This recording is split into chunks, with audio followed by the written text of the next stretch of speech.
1월 12일 새벽 기도회. 오늘 말씀은 누가복음 3장 7절부터 9절까지의 말씀입니다. 요한이 세례받으러 나아오는 무리에게 이르되, 독사의 자식들아, 누가 너희에게 일러 장차 올 진노를 피하라 하더냐. 그러므로 회개에 합당한 열매를 맺고 속으로 아브라함이 우리 조상이라 말하지 말라. 내가 너희에게 이르노니 하나님이 능히 이 돌들로도 아브라함의 자손이 되게 하시리라. 이미 도끼가 나무 뿌리에 놓였으니 좋은 열매 맺지 아니하는 나무마다 찍혀 불에 던져지리라. 아멘. 요한의 회개 사역이 시작되었습니다. 그가 외치는 소리, 회개하라는 많은 사람들의 가슴을 찔렀을 겁니다. 저도 누군가가 제 죄에 대해서 지적하면 마음이 아픕니다. 싫은지는 모르겠습니다. 아니, 솔직히 싫습니다. 그렇지만 부인할 수 없는 저의 죄인 것을 알기 때문에 수긍하고 맙니다. 저야 저의 발전을 위해서 주변의 어른분들께서 조언해 주시는 것이라지만 요한은 왜 회개하라고 하는 걸까요? 우리는 정답을 알고 있습니다. 죄 사함을 위해서죠. 그런데 오늘 본문을 보니 조금은 이해할 수 없는 상황이 보입니다. 회개를 받으러 온 사람들에게 독사의 자식들이라고 말한 것입니다. 이해가 가지 않습니다. 본인이 회개하라고 말해놓고서는 회개하러 왔더니 독사의 자식들이라니. 회개하려다가도 기분 나빠서 물러날 판입니다.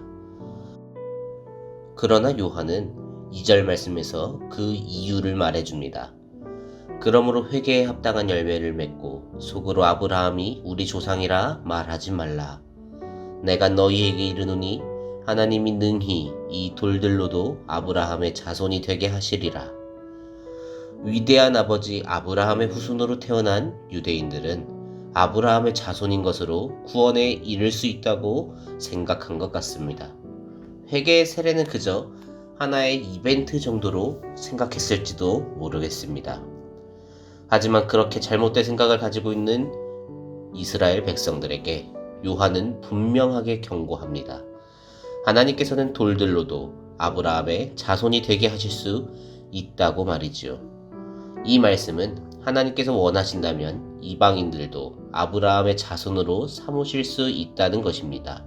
즉, 유대인이 그 혈통과 자격을 이룰 수 있음을 경고해 주는 것입니다. 오늘 우리가 깊게 파고들어야 하는 단어는 열매입니다.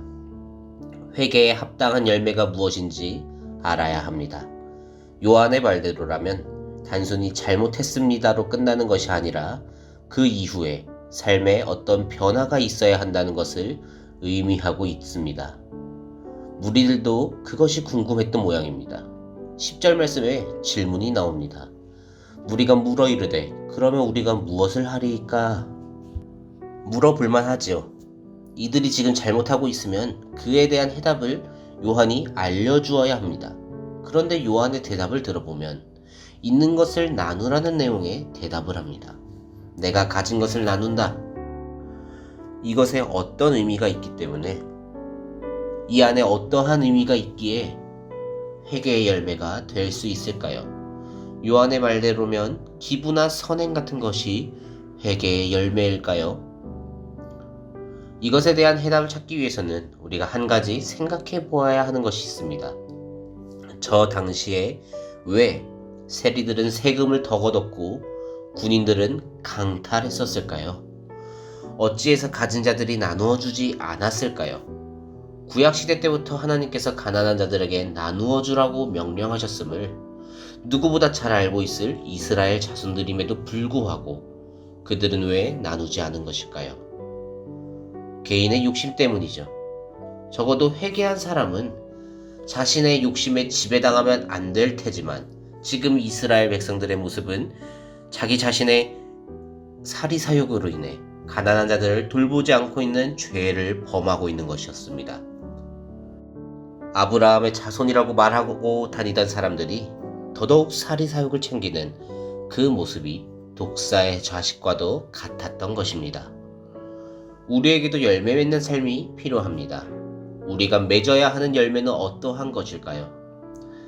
단순하게 선행이나 기부를 이야기하지는 않을 겁니다. 저때 앞에 있던 사람들이 악행을 저지르면서 아브라함의 자손이라고 말하고 있으니 저들에 대한 죄를 말해주는 것일 테고, 중요한 것은 누가 되었건 그 삶의 영역에서 저런 악행을 저지르지 말라는 것입니다. 단순하게 선행을 베풀라는 이야기가 아니라 자신이 살아가고 있는 그 환경 가운데, 그 삶의 터전 가운데 자신의 사리사욕을 위한 악행을 저지르는 것이 아닌 하나님의 말씀대로 가난한 자들에게 베풀 수 있는 그러한 삶을 살라는 것이지요.